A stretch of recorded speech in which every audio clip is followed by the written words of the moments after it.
Merci pour ces réponses très claires et intenses. Et j'ai apprécié beaucoup vos réponses. Par contre, je vais poser une question par rapport à l'IOIF, qui est le centre de la question. Et surtout, je précise que je n'appartiens pas à aucune organisation parce que je vais prendre un peu leur défense.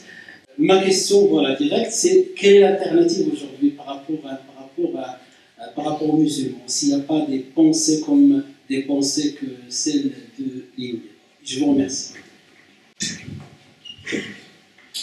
Alors, je vais peut-être répondre à la question, parce qu'elle est dense, en réalité. Il y a beaucoup de choses dans ce que vous venez de dire. D'abord, merci pour vos compliments, ça fait toujours plaisir. Parce que j'ai mon ego, moi il n'est pas entré tellement il est énorme, il est resté pas de place pour qu'il rentre dans la salle. Mais je lui transmettrai en sortant, je lui dirai voilà, tu as eu ton casse-croûte pour ce soir. Le livre ne parle pas de l'UOIF. Le livre parle d'abord de Farid Abdelkrim. Farid Abdelkrim propose un itinéraire, un récit autour d'un itinéraire au cœur de l'islam en France. Et donc ça part de ma plus tendre enfance, je parle de mes parents, et puis je parle à un moment donné de mon passage par l'UOIF. Et j'insiste là-dessus, je veux démontrer en quoi l'islamisme dessert l'islam, en quoi l'islamisme, de toutes les manières, va devenir quelque chose de négatif. Ça n'enlève pas le fait que j'ai été approché par un éditeur, un grand éditeur, pour éditer ce livre il y a 3 ou 4 années de cela. Et il m'a demandé quelques pages que je lui ai transmises. Et quand je l'ai rencontré, il m'a dit « Bon, j'ai lu ce que tu m'as écrit, mais qu'est-ce que tu veux que j'en fasse Moi, si tu veux que je t'édite, il me faut des scandales. » Il me l'a dit comme ça, texto, hein, sans transition, il me faut des scandales. Et je me souviens lui avoir répondu « Les seuls scandales que j'ai à vous proposer, concernant les gens du UOIF, c'est que ce sont des hommes, avec des défauts certes, mais également des qualités. Ça, je ne l'ai absolument jamais remis en question. L'erreur est humaine. Elle est donc UOIFienne. Pas de souci là-dessus. Donc, partant de là, l'UOIF a initié un certain nombre de choses tout à fait louables. Pas de problème. Sauf que l'UOIF a un vrai problème, en tout cas à travers sa structure organisatrice, c'est qu'elle est incapable à un moment donné d'entendre la moindre critique. Vous parliez tout de suite de la formation des imams, qui sont formés en langue française par des professeurs qui ne sont pas français. Donc on n'a pas réglé le problème. Moi j'ai assisté à des sermons donnés par des imams qui ont été formés à l'UOIF. De mon point de vue, ce sont des gens à qui il faudrait retirer le permis de conduire dans les mosquées. Ouais. Vous savez, dans le spectacle que je joue qui s'appelle Le chemin de la gare, à un moment donné, je m'habille justement en imam et je me dirige vers la chaire, vous savez, sur laquelle monte l'imam le vendredi, et je dis, la chaire en arabe se dit el-minbar, le minbar. Et je dis à ne pas confondre avec le minibar. Et j'ajoute, quoique, quand on voit ce que certains professent quand ils sont perchés sur leur minibar, on est en droit de se demander s'ils sont vraiment aptes à conduire la prière. Moi, je trouve personnellement, et ça va être une critique qu'il va falloir qu'on mette sur la table et qu'on n'ait pas peur de le faire, et d'en rire avec les autres, parce qu'ils ont sans doute vu la même chose dans d'autres cadres que celui de l'islam. Je trouve parfois que les imams insultent l'intelligence des gens qui sont présents le vendredi. Parce que j'aime bien dire une chose, moi. Si la prière du vendredi, elle n'était pas obligatoire, et si l'entrée était payante, je ne suis pas sûr que le mec il ferait plein tous les vendredis. Je pense même que ce serait le contraire qui se passerait. C'est pour ça qu'à un moment donné, la formation des imams, oui, qui évalue derrière la qualité des imams? Qui? Vous, moi? Est-ce qu'il y a une structure qui serait là pour dire tel imam n'est pas du tout à la hauteur parce que son français laisse à désirer? Et il ne s'agit pas juste de maîtriser le verbe, il faut aussi maîtriser les codes. Tarek Obrou, encore lui, vous allez me dire, oui, Tarek Obrou, hein, parle, lui, par exemple, de la nécessité de travailler sur un concept qui est celui de la théologie préventive. C'est-à-dire penser le discours que va véhiculer, diffuser un imam en prenant en considération le public qui est en face de lui, qui n'est pas un, mais divers, et au sein duquel peuvent se trouver certains jeunes qui sont en rupture, que ce soit scolaire, que ce soit familial, etc., qui peuvent avoir des problèmes et qui peuvent recevoir un discours de manière à les amener à dériver un peu plus et parfois même à se radicaliser. Qui bosse sur ce concept de théologie préventive? Et en vérité, je ne pense pas que l'UOIF ait mesuré ou ait pris la mesure de ce qui est en train de se passer aujourd'hui en France. Parce qu'ils ne sont pas prêts à entendre les critiques qu'on leur amène. Donc l'histoire de la spiritualité, ils sont les premiers à vous dire, non, nous sommes une haqiqa soufia, comme le disait Ibn Bana, une réalité mystique et soufie. Non, c'est pas vrai, c'est pas vrai. Et qu'à un moment donné, il serait bien, au sein de cette structure, effectivement, il y a eu des choses qui ont été faites, des mosquées qui ont été construites, des rencontres qui ont été organisées, des thématiques qui ont été abordées. Mais là, moi, je parle de quelque chose aujourd'hui, c'est-à-dire 25 ans en arrière, on pouvait se dire qu'ils ont fait des bonnes choses. Aujourd'hui, qu'est-ce qu'on pourrait faire pour faire admettre cette idée de l'autocritique? Moi, j'ai écrit un livre qui s'appelle « Pourquoi j'ai cessé d'être islamiste ». Il y a un petit reportage qui est passé sur France 24. Ça s'intitule « Zone de turbulence au sein de l'UOIF ». Et donc, ça dure 13 minutes. Et donc, la journaliste va voir le responsable du l'UOIF, M. Lasfar. Et elle lui demande « Qu'est-ce que vous pensez du livre de Farid Abdelkrim ?» Et il a cette réponse. Bon, lui, il pense peut-être qu'il m'insulte, mais moi, je trouve ça plutôt élogieux. Il dit « Oh, vous savez, les gens qui critiquent, il y en a beaucoup. Donc, il y a Houellebecq. Alors, il critique quoi, Houellebecq? L'UOIF, l'islam, je ne sais plus trop. Il y a Zemmour, et puis il y a Farid Abdelkrim. Donc, moi, je suis associé à Zemmour qui a vendu 500 000 exemplaires. Si je peux le vendre à 500 000 exemplaires, envoyez-moi du Zemmour, il n'y a pas de problème. J'en prends. Mais c'est vous dire la manière avec laquelle, parce que tout à l'heure, Sabrina l'a lu au début, je veux partager le plus grand nombre et celles et ceux du l'UOIF qui seront prêts à en débattre avec moi. Je suis prêt et je me suis amusé, moi, à téléphoner à tous ceux que je connais du l'UOIF, dans toutes les villes et régions que je connais. Alors, quand est-ce que vous m'invitez pour que je vienne présenter mon livre? Vous savez, la réponse, elle était quoi à chaque fois? Jamais. Mais vous avez lu le livre? Non, mais ça ne nous intéresse pas. C'est-à-dire qu'à un moment donné, on est face à quelque chose qui... j'ai dit ça à un ami que je connais très bien, je lui ai fait, pourquoi tu me...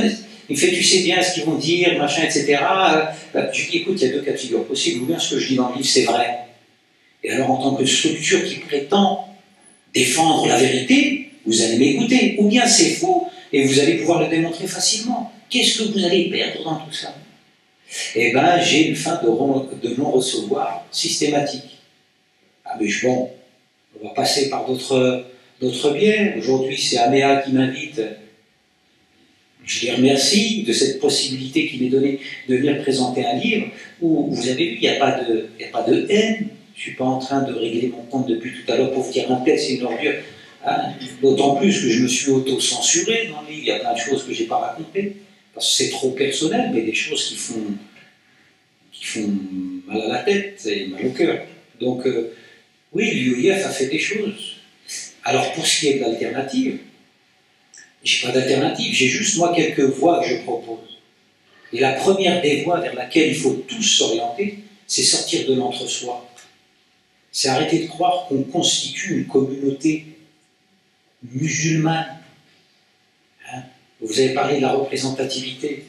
L'autre fois, je discutais avec quelqu'un, il dit, on a besoin d'avoir un représentant. Mais pour quelle raison? Les seuls représentants que moi j'ai en tant que citoyen français, ce sont nos députés. Et les gens qui sont censés me représenter politiquement, puisque la France ne reconnaît aucune communauté. Et que la seule communauté valable en France, c'est la communauté nationale. Je suis un citoyen de cette communauté nationale. Et je vous dis ça parce que dans la tête de beaucoup de jeunes, déjà le flou il commence ici. On leur dit, vous êtes des citoyens français, il va falloir à un moment donné que vous l'acceptiez. Mais à côté, on va leur créer une instance, le CFCM, mais il y en aura sans doute d'autres. Pourquoi faire? Ah ben, pour qu'ils vous représentent, vous les musulmans. Mais déjà, le flou commence ici.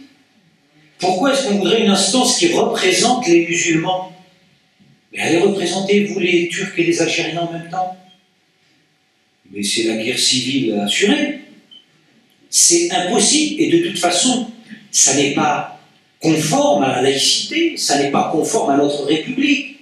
Ce qu'il faut essayer de mettre en place, c'est de créer une structure qui va s'occuper d'être au service du culte, de la religion. Point barre. Et ça ne concernera que ceux qui sont intéressés par la religion. Parce qu'il y a plein de musulmans, entre guillemets, qui ne se disent pas du tout croyants, ni pratiquants, et ça ne les intéresse pas. Donc on est là, et on joue Dieu, et oui, elle va jouer Dieu. Mais pourquoi vous les représentez, les musulmans? Et donc ça crée une course à la représentativité. Et ce à quoi on assiste, vous serez d'accord avec moi, c'est quand même pathétique. Hein? Tous en train de courir, ouais, non, c'est moi, regardez, j'ai plus de mètres carrés dans la mosquée. Ah, plus de mètres carrés, ah, c'est super. Ah, la représentation du culte par le nombre de mètres carrés dans une mosquée où parfois vous avez 2 Pékins qui viennent prier le matin. Donc, moi je pense qu'à un moment donné, c'est bien, ça a été fait, l'alternative, sortir de l'entre-soi, vivre avec les autres, être porté par des valeurs qui sont intérieures, mais faire en sorte d'œuvrer pour l'intérêt public. C'est ça l'alternative. C'est ça. Et beaucoup aujourd'hui parlent de réformer l'islam. Moi, je ne pense pas qu'il faille réformer l'islam. Ce qu'il faut, c'est former tous nos gamins, tous les gamins, il faut les former à avoir de l'intelligence, à avoir une raison critique, à être capable de ne pas se laisser enrobiner par tout le monde et n'importe qui, à aimer la lecture. C'est ça qu'il faut faire.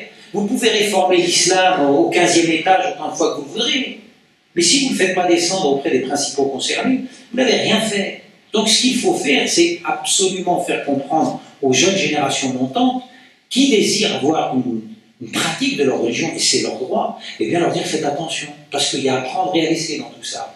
Et pour qu'ils puissent faire le tri par eux-mêmes, parce que là, on aborde une autre question, c'est tous les imams gourous qui refusent de perdre leur notoriété et qui sont prêts à un moment donné, alors je vais encore vous en servir une avec Tarek Obro, que justement beaucoup ont critiqué à un moment où il a dit que le hijab, pour lui, c'était une prescription mineure, et qu'il y avait des choses beaucoup plus importantes dans la religion musulmane. Et de ce point de vue-là, personne ne peut le contredire. Quel que soit le respect qu'on peut porter aux femmes qui portent le hijab. Parce que pour moi, c'est l'affaire de chacune d'entre elles. Ça ne me regarde pas, c'est pas mes oignons. Je ne suis pas m'immiscer dans cette affaire-là. Hein? Eh bien, je tombe sur 2 personnes. Hein, 2 personnes, l'une s'appelle Zakaria Sederi, l'autre Hassan Hussein, ils sont évoqués dans le livre.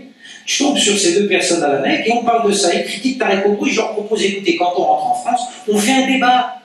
Vous donnez votre avis, il donne le sien. Qu'est-ce que vous en pensez? Je m'occupe de tout. C'est ce qu'ils m'ont dit? Non. Non, non. La communauté n'a pas besoin d'être plus divisée qu'elle ne l'est déjà. Bravo. C'est comme ça que vous allez permettre aux jeunes garçons et filles musulmans, pratiquants, croyants, de s'autonomiser, de s'émanciper, de devenir des croyants qui s'assument, en disant vous n'avez pas besoin de ça, on ne va pas vous le donner. Vous ne voulez même pas leur montrer qu'il y a des avis qui peuvent être différents, qu'il peut y avoir débat, qu'il peut y avoir contradiction. Et c'est ça qui est bien en vérité, c'est de pouvoir comprendre qu'il n'y a pas une parole, une et unique, mais que, voilà, il peut y avoir plusieurs points de vue. Et bien ça, non, certains n'en veulent pas, vous savez pourquoi?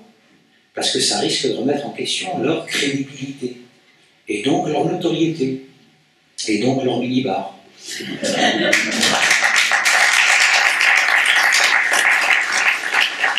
Une autre question? Une remarque? Mais en fait, Farid, tu as cessé d'être islamiste et devenu quoi finalement? C'est une bonne question, non? Oui, oui. C'est marrant que tu poses la question là, parce que l'autre fois j'étais au salon du livre de Montaigu, j'étais en train de signer les livres, ça marchait bien et tout. Puis il y a une dame qui vient, donc une non-musulmane, en tout cas d'apparence, puis elle prend le livre comme ça de loin, puis elle regarde comme ça, puis elle fait Ah, vous avez cessé d'être islamiste. Et vous êtes devenu quoi maintenant, chrétien? 10. Alors je la regarde, je fais, bon, j'ai cessé d'être islamiste, mais je n'ai pas cessé d'être musulman. Elle reprend le livre comme ça, elle fait, ah bon? Ah ben c'est bien dommage. Vous devriez cesser d'être musulman aussi. Vous verrez, ça vous fera beaucoup de bien. Je lui dis, ah bon, vous êtes sérieuse, madame? Elle fait, ah oui, j'en rêve. Je fais pour rêver de ces choses-là, madame, mais c'est très étrange comme rêve. Et donc, il y a des gens qui, effectivement, je ne peux pas leur en vouloir, mélangent un peu tout. J'ai cessé d'être islamiste, je n'ai pas cessé d'être musulman. Je suis toujours croyant, musulman, mais je suis un croyant musulman discret. De plus en plus discret. Ça me regarde. J'en parle parce que j'ai écrit un livre, mais sinon, j'en parle pas. Les gens n'ont pas besoin de savoir si oui ou non je fais ma prière, etc., etc. Et je pense qu'on devrait être comme ça, tous les êtres humains. On n'a pas à venir imposer à qui que ce soit sa manière d'être, d'autant plus que les musulmans, alors je ne sais pas comment ça se passe chez les chrétiens, mais je pense que c'est la même chose, les musulmans disent toujours « Dieu guide qui il veut ». Donc c'est Dieu qui s'occupe de tout, là. Et nous, on n'a pas à s'occuper de quoi que ce soit. Non, il faut faire la dawa, il faut transmettre le message, il faut transmettre l'islam. Oui, encore faudrait-il savoir transmettre. Faudrait-il savoir le faire d'une belle manière, avec douceur, et transmettre ne veut pas dire imposer. Ça veut dire proposer. Voilà ce qu'est ma croyance. Voilà comment j'adore Dieu. Voilà comment je pratique ma religion. C'est une sorte de sagesse en quelque sorte. Alors, j'ai cessé d'être islamiste. Iste, c'est quoi? C'est le préfixe ou le suffixe? Non, c'était juste pour voir si Sabrina était un jour pour ses cours de... En fait, j'ai gardé le suffixe. Et puis je l'ai apposé à l'humour et je suis devenu un humoriste. Donc, et c'est vrai, hein, je suis passé de l'islamiste à l'humoriste. Bon, ça c'est toute une histoire.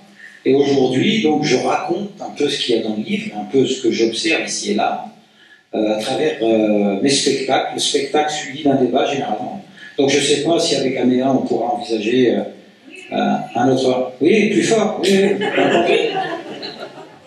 Donc pourquoi pas envisager dans cette salle, qui est très sympathique, une représentation du spectacle, avec un débat derrière, parce que je crois que rire, pour un croyant, c'est bien, surtout quand il apprend à rire de lui-même. Parce que quand on sait véritablement ce qu'on vaut, quand on est seul et qu'on prétend adorer Dieu, voilà, on n'est pas des super-héros de la croyance et de la pratique religieuse. Donc, rire de soi avec tout le monde. Hein, moi, je ne suis pas comme des proches. Je ne pense pas qu'on puisse rire de tout, même si lui considérait qu'il fallait le faire, mais pas avec tout le monde. Moi, je considère qu'on ne peut pas rire de tout, que je ne peux pas rire de tout, mais du coup, je peux le faire avec tout le monde. Donc, je me censure personnellement, il y a des sujets que j'aborderai jamais. Donc, je monte sur scène, je ris de moi avec des gens d'horizons divers. J'aime pouvoir rire au carrefour de l'interculturel, de l'interreligieux, de l'interconvictionnel, de l'intergénérationnel. Pouvoir rire, c'est prendre du recul par rapport à ce qui nous semble être le plus important dans notre vie.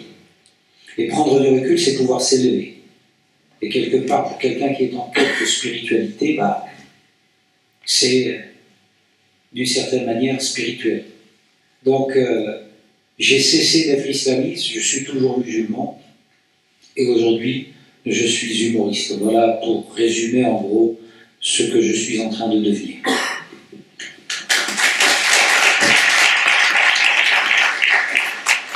Une intervention?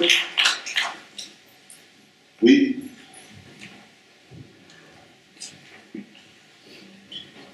J'ai pas de questions, je voulais simplement vous remercier parce que j'ai passé une soirée magique. J'ai beaucoup apprécié votre intervention, votre humour, votre humilité, votre autocensure. Je trouve ça très grand et très noble. Et puis je voudrais remercier Améa parce que grâce à Améa, il y a des gens comme vous qui viennent à Saint-Chamond, c'est très important pour la ville que j'aime. Voilà, merci. Et c'est vrai qu'en même temps, il faut en vouloir pour venir à Saint-Chamond.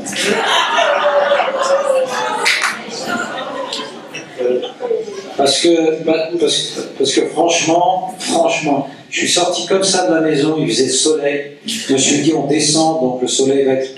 Puis je suis arrivé, j'ai trouvé ce temps...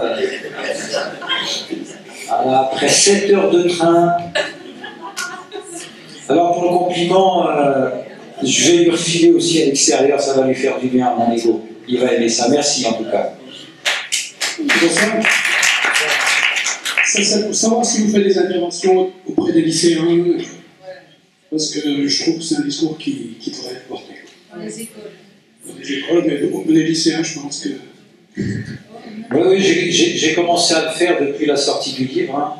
Je suis intervenu auprès de lycéens, notamment dans la région où j'habite.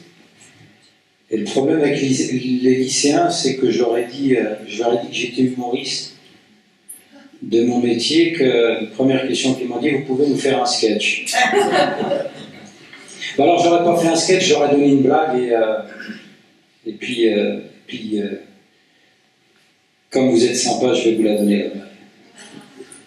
Alors c'est un prof justement de lycée qui fait la peine dans sa classe et qui dit Christian, présent, Véronique, présente, Sylvain, présent, Jamila, présente. Et là, le professeur étonné fait ah bon, Jamila, t'es là? Elle lui fait bah pourquoi? Et ben non, c'est bizarre parce que Jamila, en général, t'es Jamila. Elle est vraiment nulle. Je suis d'accord avec vous. Et ben ils étaient morts de rire. Voilà. C'est tout ça pour vous dire que oui, j'interviens dans les lycées. Je le fais.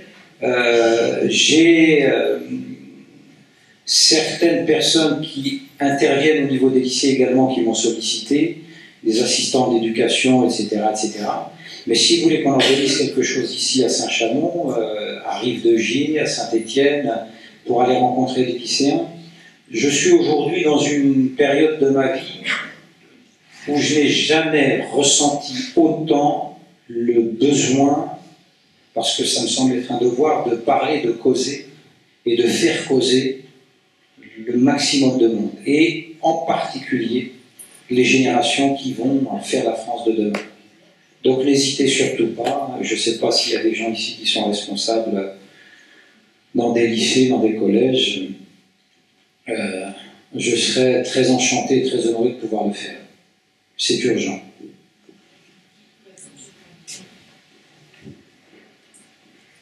Comment vous avez réussi en fait à convaincre le personnel, parce qu'au nom du principe de laïcité, c'est pas toujours facile, nous on s'est heurté à un refus en fait d'aborder les thèmes de religion dans les collèges publics.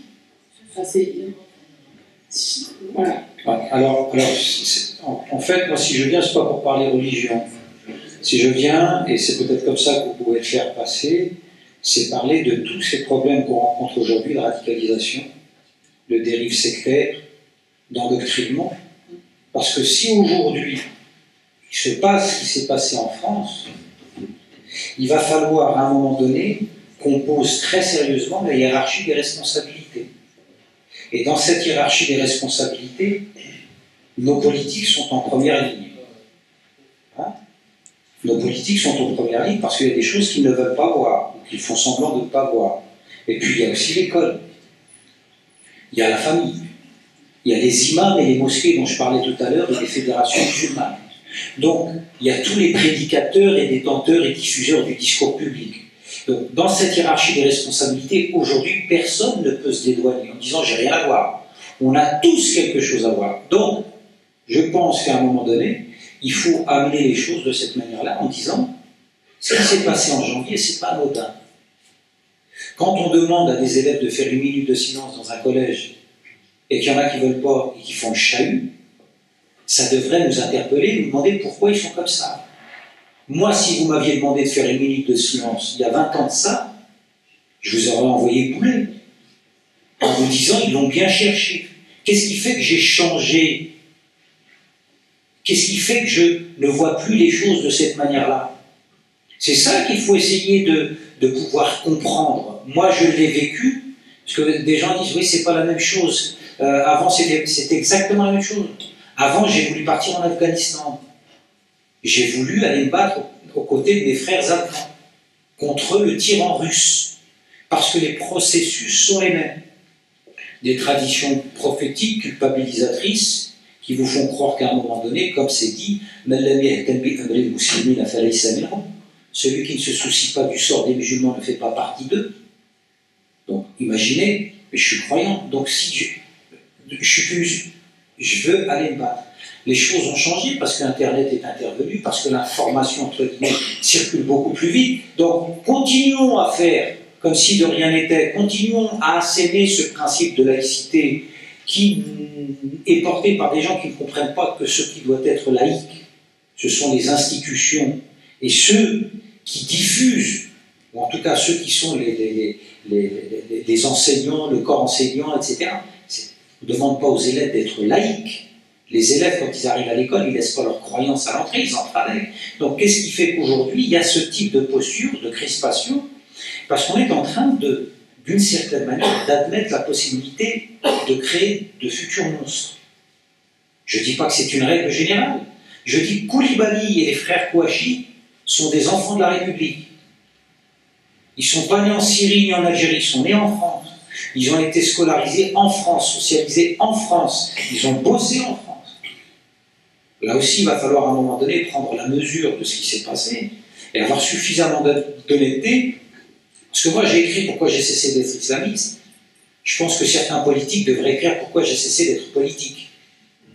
Parce que quand on voit les boulettes et les bourdes que certains font, et leur incapacité à assumer leurs erreurs, on est dans le même type de posture. Donc, partez avec cette idée de comment prévenir à l'école d'éventuels processus de radicalisation. C'est peut-être une porte d'entrée, parce que je sais que de toute façon, vous tomberez toujours sur des gens complètement butés qui vous diront non, non, la laïcité, machin, on ne parle pas de religion. Non, on ne fait pas de prosélytisme au nom de la laïcité, effectivement. Mais on peut venir à un moment donné parler d'un sujet parce qu'il est important. Voilà, je ne sais pas si ça répond à votre question, mais. Hein? Je viens vous voir après. Ah, si vous voulez, il n'y a pas de souci. Venez me voir tout seul parce que si mon ego est là, ça ne va pas le faire. De toute façon, il ne peut pas entrer, on se verra ici, si vous voulez. Y a-t-il. Oui. Bonsoir Farid, merci d'être venu. Merci. J'avais une question, mais pour le coup je reviens un peu sur le livre. Je crois que c'est aux environs de la page 75 où vous parlez de néo-habites, de fraîchement débarqués, et enfin, vous donnez comme ça des catégories, et vous les opposez du coup à ce que vous êtes à l'époque, un francophone, par opposition à quelqu'un qui maîtrise aussi la langue. Et est-ce que quelqu'un qui ne maîtrise pas la langue, mais qui s'intéresse à cette religion, est-ce qu'on lui donne sa place, est-ce qu'on le laisse exister? Alors c'est une question encore une fois très vaste, mais ce que je peux dire, c'est que la maîtrise de la langue arabe est souvent utilisée comme un outil de domination.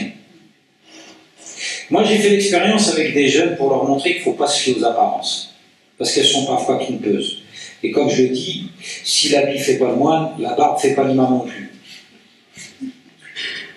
Je suis parti intervenir auprès d'un groupe de jeunes pendant un mois de Ramadan qui me connaît. Et je suis venu ce jour-là, au lieu de venir en civil, je suis venu avec une gandora, une djellaba. Je suis venu avec le chapeau blanc sur la tête. Je me suis installé avec une mine austère, sans sourire, les fixant tous très droit dans les yeux. Et j'ai commencé en parlant en arabe. Alhamdulillah. Avec une voix très... Alors si on peut mettre de l'écho, c'est encore mieux. Ça peut être toujours mieux. Et donc, je l'ai fait, et pendant que je faisais, j'observais la réaction de mon auditoire. Et j'ai vu une sorte d'écrasement. C'est-à-dire, c'est ça, ça doit être les brebis face à leur gourou. Et j'ai continué à un moment donné, et donc j'ai tenu un discours extrêmement grave, avec énormément de formules en langue arabe, et là je pouvais leur faire avaler ce que je voulais. Même les dépecer, c'était très simple. Et puis j'ai enlevé mon doigt, je leur ai dit je déconne. C'était juste pour vous montrer que vous êtes venu écouter quoi? Les apparences ou le propos lui-même. Donc la langue arabe est utilisée comme outil de domination par les arabophones souvent, qui vont, pour à un moment donné, vous domestiquer ou vous remettre à votre place, vous parler en arabe. Et dans l'esprit du francophone, très souvent ce qui se passe, c'est qu'il a ce complexe d'infériorité, pensant que parce qu'il ne maîtrise pas la langue arabe, il ne comprend pas. Sauf qu'à un moment donné, il ne faut pas se tromper. Il y a des mecs qui connaissent la langue arabe et qui sont complètement à côté de leur babouche. Il y en a qui ne comprennent pas l'arabe, mais qui comprennent très bien la marche du monde, leur religion, Dieu, etc. etc. C'est-à-dire qu'à un moment donné, la langue arabe doit cesser d'être quelque chose qui va créer une hiérarchie dans les rapports entre les individus. Il faut refuser ça. On vit en France, normalement, ce qui devrait primer dans nos assemblées, c'est le français. La preuve, de plus en plus dans les mosquées, le sermon le vendredi, une partie est en français. Moi, j'aimerais que demain, à part l'introduction où il nous est demandé de dire un petit verset en langue arabe et à la fin de faire une petite invocation arabe, tout le reste devrait être en français. Parce que bientôt, les musulmans de France ne parleront plus l'arabe. Il faut se rentrer ça dans le crâne. C'est-à-dire que beaucoup emmènent leurs gamins à l'école arabe pour apprendre l'arabe. On a vu le résultat. Il y en a qui rigolent et qui comprennent et qui voient de quoi je veux parler. On les a vus jusqu'à 14-15 ans, Alif, Bata, Jimha. Ils ont appris l'alphabet, ils ont appris Baharatoun, et puis, à l'âge de 14-15 piges, il y a comme une sorte de vide cosmique, d'amnésie. Et à l'âge de 18 ans, tu te rappelles de la langue arabe? Ouais. Je suis comme ça. Ouais. Il ne reste plus grand-chose. Donc à un moment donné, il faut admettre cette idée-là. Moi, j'ai appris la langue arabe tout seul comme un fou, parce que justement, j'avais ce complexe. Tout seul. Je me suis défoncé comme un malade. Même le Coran, j'ai appris à lire tout seul sur le Mus'haf, je ne l'ai jamais lu en français. J'ai passé des heures, je sortais de la chambre, j'étais en sueur. Vous croyez que ça a changé quelque chose à mon rapport avec vous? Rien. Parce qu'une fois que vous comprenez, vous connaissez la langue arabe, certains font comme si vous ne connaissiez pas. Quelqu'un l'a fait un jour dans une assemblée comme ça. On fait la rencontre, on l'a fait en quoi, en arabe, en français? Non, parce qu'il y a Farid. Les Farid, t'es pas au courant? Vous savez, par là. Depuis longtemps. Il part par là. Malgré ça. Donc c'est un outil de domination, mais c'est valable dans toutes les structures. C'est pas propre aux frères musulmans, c'est pas propre à l'UIF. Ceux qui sont là les premiers veulent asseoir leur domination coûte que coûte. Et tout jeune loup qui débarque et qui a les dents un peu longues, on va essayer de le disqualifier, de le discréditer, de le mettre à... Et c'est peut-être d'une certaine manière ce qui s'est passé. Moi je pense que j'étais trop français pour les frères musulmans, et peut-être un peu trop, à leurs yeux, un peu trop brillant. Je ne vais pas dire brillant, mais à leurs yeux, un peu trop brillant. Donc à un moment donné, il faut faire gaffe, ce mec-là, il va nous faire des ennuis. Il va nous faire... D'autant plus que moi, à un moment donné, je commençais à leur dire, non mais t'as vu comment tu causes? Et s'il te plaît, arrête de prendre la parole en public, c'est une honte. Tu nous fais honte. Donc ça, c'est pas apprécié. Ça, c'est un manque de respect. C'est-à-dire que dire la vérité, ça devient un manque de respect. Avec les Arabes disent, quand tu veux lancer la flèche de la vérité, trempe la pointe dans du miel. Le problème, c'est que j'aime pas beaucoup le miel, moi, donc elle part sans. Et ça fait pas plaisir. Si j'ai un conseil à te donner, Mahdi, à toi et à tous les autres, si je peux me permettre un conseil, il sera en deux temps. Le premier, l'islam n'appartient à personne. Dieu n'appartient à personne. Le prophète de l'islam n'appartient à personne. C'est-à-dire qu'à partir du moment où on comprend ça, personne ne peut venir et revendiquer une prééminence ou sur cette religion. Ça, c'est le premier élément. Et le deuxième conseil que je te donnerai, si tu me le permets, c'est ne jamais perdre le contact avec le bon sens. Parce que l'essentiel de ma pratique religieuse, aujourd'hui, repose sur le bon sens qui est universel. Le mal, tout le monde le connaît. Le bien, à quelques variantes près, tout le monde le connaît. Entre les deux, il y a des trucs, voilà, c'est laisser à l'appréciation. Et qu'on vienne à chaque fois me dire, non mais attention, tu veux faire cet acte, c'est bien, mais n'oublie pas, il faut que ton intention soit pour Dieu. Mais fais gaffe, quand tu vas avoir ton intention pour Dieu, n'oublie pas qu'il y a le petit associationnisme et le grand associationnisme. Le trafic, et puis finalement tu voulais faire le bien, tu ne vas pas faire le bien. Tu vas te prendre la tête tout seul dans un coin et tu vas devenir fou. Donc à un moment donné, il faut arrêter de croire que les gens qui viennent asséner des discours nous apprennent quelque chose de nouveau. Moi j'écoute beaucoup. Je passe plus de temps à écouter qu'à parler. En même temps, c'est normal, j'ai 2 oreilles et une seule bouche. Même si certains parfois parlent 2 fois plus qu'ils n'écoutent. Ça, il faudrait étudier ça d'un point de vue psychiatrique. Mais en écoutant ce que les gens disent, en les écoutant et en les réécoutant, qu'est-ce qu'ils apportent de plus à ma propre vie d'être humain, existant socialement, professionnellement, dans la vie? Pas grand-chose. Si ce n'est qu'à un moment donné, on va venir nous encombrer l'existence avec « Ouais, non, mais il faut faire gaffe, si tu veux manger des bonbons, des fraises tagada, fais gaffe. » Purée, vous venez nous pourrir l'existence, même jusque dans les fraises tagada. Mais il y en a pour qui c'est sacré, les fraises tagada. C'est-à-dire, venez pas nous pourrir la vie, c'est pas grave. C'est quoi la gélatine? Mais il paraît qu'il y a la gélatine, c'est pas fait avec du porc, c'est fait avec... Bref, et ça devient invivable. Et le pire, c'est que ça donne naissance à quoi? Ça donne naissance à des schizophrènes. Ouais, des musulmans qui, quand ils sont en public, le bon Dieu sans confession, vous leur donnez. Et quand ils se retrouvent dans leur intimité, ça redevient des êtres humains normaux. Je dis bien normaux. C'est-à-dire qu'ils sont en cohérence avec ce qu'ils sont. Hein? Ils s'envoient un petit verre de temps en temps. De là, j'ai appris, ils ne font pas le ramadan. À l'extérieur, ils font croire, si, je jeûne, mais il ne tient pas le coup, ils mangent en cachette. C'est une réalité, ça, faut pas... le musulman, champion du monde, non, c'est notre réalité. Moi, ce qui m'embête, c'est d'avoir affaire à des schizophrènes.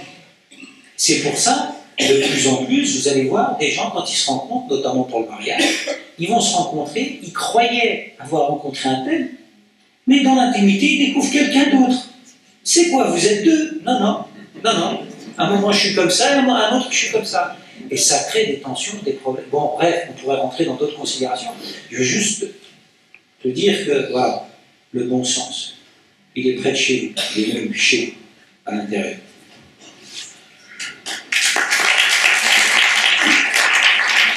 Alors, pour terminer, juste une dernière question par rapport à ce qui se passe, nous, à Saint-Chamond, dans la vallée du Gier, plutôt d'Auric de Gier jusqu'à Saint-Chamond. Les frères musulmans, on ne les voit pas beaucoup, mais on voit beaucoup plus les salafistes wahhabites, avec leur combinaison. Et franchement, un jeune, il y a 2 types de jeunes. Il y a le jeune qui va à l'université, du jour au lendemain, elle met, j'ose pas le dire, comment ça s'appelle, le niqab. Elle se coupe, elle avait le sourire, elle coupe le sourire, elle ne sourit plus. Ça va très très loin. Le jeune, lui, qu'est-ce qu'il fait? C'est la combinaison aussi. À moins 8 degrés, moins 10, il met le pantacourt. Et les gens, ils ne comprennent pas. Nous, on ne comprend pas déjà rien. Comment toi, tu peux nous expliquer ça? Est-ce qu'il y a une explication déjà? Est-ce qu'il y a... Oui, il y a toujours des explications, je n'ai pas la prétention de les avoir. Moi, juste, dans le livre, je raconte une histoire comme celle-là. C'est l'histoire d'une jeune étudiante en médecine très brillante, extrêmement brillante. C'est-à-dire que chaque année, c'est finger in the noise, les doigts dans le pif, tranquille, l'année sans se fouler, extrêmement brillante. Elle participe à un stage du Coran organisé à l'IESH, l'Institut de formation de l'UEIF. L'UEIF ne fait pas que des bonnes choses non plus. Et elle tombe nez à nez avec un jeune homme qui lui propose de devenir son mari. Et elle accepte. Et donc il lui dit, au passage, voilà, c'est bien tes études de médecine, mais tu sais que chez nous, la femme, chez nous, je ne sais pas de qui il parle, chez nous. Alors, 3e conseil, peut-être, m'a dit au passage, se réapproprier son jeu. Moi, je m'appelle Farid Abdelkrim. Depuis tout à l'heure, je vous parle, je dis je. Hein, le nous, il m'a mis dans des situations, mais des galères pas possibles. Un truc de fou. Au passage, pour illustrer la parenthèse du nous, hein, c'est l'histoire d'un converti avec la combinaison qui va avec sa femme chez une femme médecin, parce que c'est sa femme qui va se faire consulter, et elle s'est aussi fait occulter, puisqu'elle a mis la combinaison, donc elle disparaît d'une certaine manière. Et donc la femme médecin se propose de serrer la main au mari, et lui fait ça. Chez nous, les musulmans, on ne serre pas la main aux femmes, quand on est un homme. Alors ce chez nous, moi j'en veux pas, parce que c'est pas chez moi. D'accord? Moi, chez moi, je serre la main aux femmes, je n'ai pas de problème avec ça. Je n'ai plus de problème avec ça. J'avais un problème avec ça à une époque. Hein? Donc je ne serrais pas la main aux femmes. Voilà, donc c'est un nous ravageur parfois. Donc il faut admettre à un moment donné, c'est le bon sens. Non, non, non. C'est chez toi peut-être, mais pas chez nous. Je referme la parenthèse du nous. Donc il lui dit, tu sais, chez nous, tu peux étudier, mais tu sais que la femme ne travaille pas. Voilà. Donc le stage de Coran s'étant transformé en stage de courant alternatif ou continu entre les deux, ils acceptent tous les deux de faire vie commune, et elle, en rentrant dans sa bourgade, elle raconte à son frère qu'elle va arrêter ses études parce que de toute façon ça ne sert à rien, elle bossera pas. Ses études de médecine. Et son frère essaie de la raisonner et puis il téléphone. Et il me demande si je peux faire quelque chose. Alors je lui dis, j'ai une conférence dans la ville justement où séjourne cette demoiselle et je prendrai le temps de m'asseoir avec elle. Donc je me suis assis avec elle 45 minutes. Et j'ai réussi à lui faire entendre raison qu'elle ne devait pas abandonner ses études. Elle a consenti. Mais j'ai mis une barrière de sécurité, en tout cas, je lui dis, je te propose que chaque année tu me téléphones pour me donner les résultats des examens. Elle me dit d'accord. Et chaque année, le téléphone sonne en fin d'année. Salam alaikum Farid, c'est une telle. Je t'appelle pour te dire que je viens d'avoir mon année. Et je ne sais plus, c'est en 2014, 25 avril 2014, si ma mémoire est exacte. Elle m'appelle pour m'inviter à la soutenance, à sa soutenance. Donc elle est devenue cardiologue. Donc la France a une cardiologue issue de l'immigration extrêmement brillante. Et tenez-vous bien, elle a soutenu sa thèse en hijab. Donc à un moment donné, quand je vous dis qu'on peut s'inventer des problèmes, et on peut s'inventer une posture victimaire, ça existe aussi quand on a ce type de témoignage. Hein? On a ce type de témoignage. Et voilà, je voulais vous le dire parce que ce qui peut nous permettre, en réalité, d'atténuer ce type de dérive, c'est d'être présent avec ce bon sens. Encore faut-il avoir l'envie de l'être. Moi, c'était une époque où j'ai aussi fait des bonnes choses comme celle-là. C'est-à-dire que je me suis baladé, j'étais bénévole. Je faisais des kilomètres et des kilomètres pour aller parler à des jeunes. Parfois pour leur raconter des salades, mais parfois aussi pour dire des choses intéressantes. Donc ce qu'il faudrait, c'est pouvoir mettre en avant des gens qui tiennent ce type de discours et qui soient capables de faire comprendre qu'un tel raisonnement, un tel type de raisonnement, arrêter ses études parce que du jour au lendemain on a découvert le bon Dieu, c'est une aberration qui n'est pas normale. Encore faut-il avoir les arguments pour, et puis faut-il prendre en considération tous les facteurs dont je parlais tout à l'heure. Moi, quand j'ai commencé à faire la prière, c'était en 88-89. Vous vouliez apprendre votre religion et Internet n'existait pas. Le seul lieu où vous pouviez aller apprendre votre religion, c'était la mosquée. Aujourd'hui, quelqu'un qui décide de se convertir peut ne jamais passer par une mosquée. Il va passer par Internet et découvrir un gourou, un cheikh, qui va lui dire, à 5000 km de distance, comment il doit faire pour être musulman, sans jamais mettre un pied dans une mosquée. Ou alors, vous allez avoir des musulmans qui vont dans une mosquée, parce qu'ils considèrent qu'à un moment donné, c'est obligatoire d'aller faire la prière le vendredi, mais qui sont des fidèles infidèles. C'est-à-dire qu'ils s'en foutent de ce que dit l'imam, parce que pour eux, l'imam n'est pas suffisamment orthodoxe, authentique. C'est-à-dire que pour que ce soit authentique, il faut que ce soit très loin, si possible dans le passé. Et, encore une fois, en langue arabe. Plus c'est proche, plus c'est contemporain, plus c'est français, moins c'est authentique. Dans l'esprit de beaucoup, ça marche comme ça.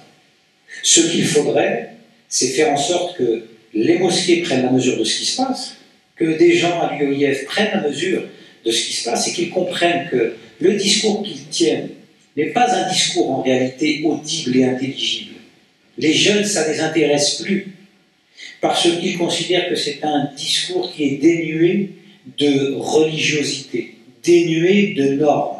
Donc ils vont aller la chercher ailleurs. Et aller chercher sa religion ailleurs, ça vous les responsabilise d'une certaine manière. Vous n'êtes pas face à quelqu'un de réel, vous êtes dans le virtuel. Donc vous allez construire une religiosité virtuelle. Et puis vous allez vous construire un monde virtuel, et c'est sans doute comme ça que certains, en partie, se construisent un Eldorado virtuel en Syrie ou ailleurs, et c'est comme ça qu'ils arrivent à franchir le pas et à y aller. Donc, c'est extrêmement grave ce qui se passe. On doit tous de concert essayer de prendre la mesure de ce qui est en train de se passer. Arrêtons de croire que ce ne sont pas des musulmans, les Koulibaly et Kouachi. Ce sont des musulmans. Des musulmans qui ont commis un acte criminel. Mais ce sont des musulmans, c'est pas à moi. Moi j'ai entendu l'imam de ma mosquée dire c'est pas des musulmans. Pourquoi ce ne serait pas des musulmans? C'est du bouddhisme. Ce sont des musulmans qui ont fait ça. À partir de ce moment-là, on accepte l'idée qu'il peut y avoir des musulmans qui dérapent, qui dérivent, et qui deviennent fous, et qui font tout et n'importe quoi. Donc il faut arrêter de se mentir, et de se dire, à un moment donné, c'est pas parce que j'ai 1500 fidèles qui viennent le vendredi que tout va bien. C'est pas vrai. Ça ne veut pas dire que tout va bien.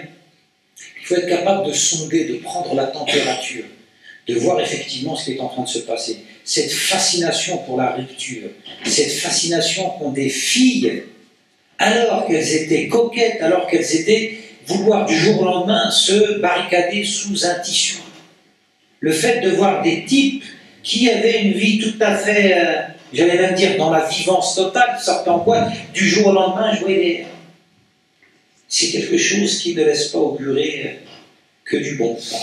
Il faut faire attention, il faut être prudent, et il faut que des associations comme AMEA bien, puissent être ce type d'alternative, où on va proposer à un moment donné un discours, mais ce discours, il faut qu'il puisse être entendu par les détenteurs du discours religieux dans les mosquées. Parce que AMEA n'est pas une association religieuse. AMEA est portée par des gens de foi qui croient en Dieu, mais là où le travail doit se faire, c'est dans les mosquées. Donc il faut provoquer, dans tous les sens du terme, de véritables débats autour de ces questions-là, et faire en sorte que les religieux soient présents, et les mettre face à leurs responsabilités. Je suis, moi, en tant que citoyen, dans cette démarche aujourd'hui. Quand je vous disais tout à l'heure qu'il est hors de question de me faire représenter par l'Algérie parce que je suis français, je ne veux pas être représenté par un mec qui vient du bled dans une structure qui serait là pour nous représenter parce qu'on aurait besoin d'une représentation supplémentaire. Quand je vous dis ça, je vais également dire aux religieux, prenez vos responsabilités. Mettez à la tête d'une structure qui va s'occuper de la religion des gens compétents, comme Tarek Obo, comme Arbi Kéchal, comme Mamadou Dafé, comme, enfin, je ne connais pas beaucoup, mais c'est un nom qui m'est venu comme ça. De faire en sorte qu'on puisse avoir, pourquoi pas, une sorte de consistoire islamique français, avec nos grands imams, et le grand imam de France. Voilà. Mais leur prérogative, c'est pas de nous représenter devant les pouvoirs publics et de représenter les musulmans. Leur prérogative, c'est de penser et de servir la religion pour qu'elle puisse être pratiquée de bonne manière par ceux qui le souhaitent dans la cité, aujourd'hui, maintenant, en France. Ça, si on est plusieurs milliers en France à le demander, et là je ne parle pas que des musulmans, je parle aussi des non-musulmans, dire à l'État français, dire à notre ministre de l'Intérieur, qui vient de lancer une énième initiative, instance de dialogue, lui dire c'est pas de ça dont on a besoin. Ce dont on a besoin, c'est qu'à un moment donné, on puisse localiser très clairement la religion dans notre pays. Elle sera localisée dans une instance très clairement définie, avec un rôle défini. Le reste, on est des Français tous autant qu'on en est. Et l'islam n'a pas à avoir un traitement différent du catholicisme, du judaïsme, du protestantisme, du bouddhisme. L'islam doit être traité de la même manière que les autres religions. Et si les musulmans pratiquants, fidèles, croyants, sont incapables de s'organiser, c'est leur problème. C'est leur problème. C'est leur problème. C'est à eux de le faire. S'ils se sont mis d'accord pour ne jamais être d'accord, c'est leur problème. Et c'est ce discours que ne tiennent pas des structures comme l'UOIF parce qu'ils sont partie prenante, eux, de cette course à la représentativité. Parce qu'ils pensent savoir ce qu'il faut faire, etc. Moi, je pense que ce n'est pas vrai. Je pense que la formation des imams, par exemple, c'est aux musulmans d'organiser ça eux-mêmes. Mais c'est aux croyants et aux fidèles, à un moment donné, d'être capable de dire à l'imam, tu insultes mon intelligence. Parce que tu parles pas bien le français, et parce que ce que tu dis, c'est du grand n'importe quoi. De le faire poliment, pas comme je suis en train de vous le faire. Si je le fais comme ça, c'est qu'à l'intérieur, vous comprenez, il y a beaucoup de choses qui m'habitent, voilà. Mais il faudrait avoir le courage de le faire, ça. Et qu'on soit plusieurs. Une délégation dans une mosquée, dire à l'imam, il va falloir changer ça. Parce qu'il y a la fameuse parole que vous connaissez qui dit c'est ce que vous êtes qui détermine ceux qui vont vous diriger. Et bien c'est valable pour les imams. C'est le niveau d'exigence des fidèles qui va déterminer la compétence et la qualité de l'imam lui-même. Si les fidèles se contentent de ce qu'ils ont, j'ai envie de vous dire, eh bien tant pis pour eux. Hein? Tant pis pour eux.